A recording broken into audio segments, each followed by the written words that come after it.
जनकपुर, जहाँ इतिहास बाँच्छ।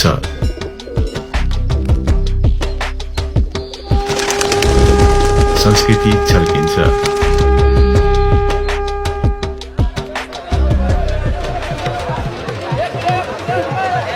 अनि आस्थाले शहरको धड्कन चलाउँछ।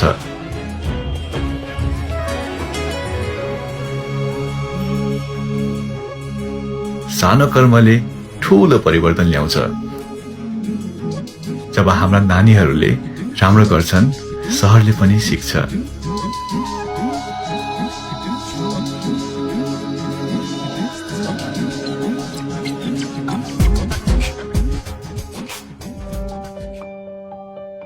सौन्दर्य भवनहरूमा मात्र होइन, मनहरूमा पनि हुन्छ।